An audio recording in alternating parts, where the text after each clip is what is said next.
আসলে এসপ্রেসোর যেই টেস্ট, এটা একজন ভালো বারিস্তা ছাড়া এটা কেউ বুঝে না। এবং যারা কফির লাভার, যারা কফি খেতে খেতে মানে একবারে পুরনো হয়ে গিয়েছে, কফির লাভার এক কথায়, তারাই মানে এসপ্রেসোর যে টেস্ট এটা বুঝে।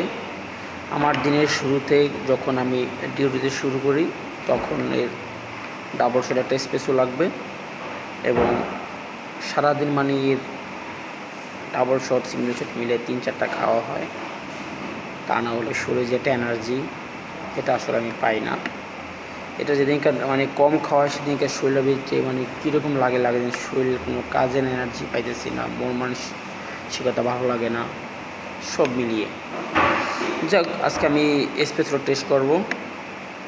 এসপ্রেসো একটু ঠান্ডা হলে মানে এর টেম্পারেচার যখন 55 থেকে 65 ডিগ্রি থাকে এবং ডাবল শট যখন 80 থেকে 90 ডিগ্রি থাকে, তখন এর একটু টেম্পারেচারটা একটু কমলে এর টেস্টটা ভালো পাওয়া যায়। আর এবং খাওয়ার আগে অবশ্যই একটু ঠান্ডা পানি বা ভিনেগার জাতীয় একটু খেতে পারলে এর ভালো যে টেস্ট এটা ভালো পাওয়া যায়। আরও কিছু আছে ভালো টেস্ট পাওয়ার জন্য। আজকে আমি দেখব যে ডাবল শট এসপ্রেসোর যে 3টা টেস্ট আমরা পার্ট বলি, এই 3টা টেস্ট এটার ভিতরে আছে কি সেটা আমি আলোচনা করব এবং খেয়ে দেখি যে কী অবস্থা। বিসমিল্লাহ।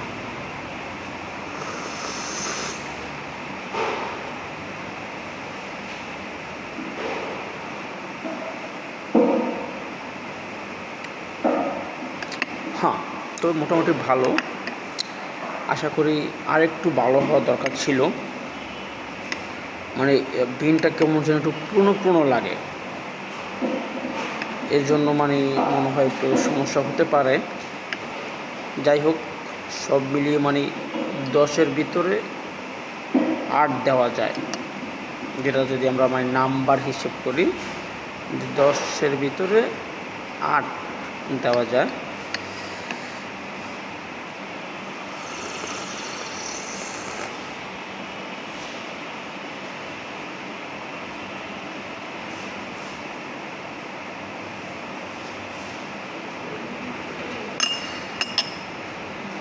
তবে আপনি যদি কফির যে পারফেক্ট টেস্ট এবং কফির যে গুণাগুণ এটা যদি আপনি পেতে চান, তাহলে আপনার এসপ্রেসো খেতে হবে।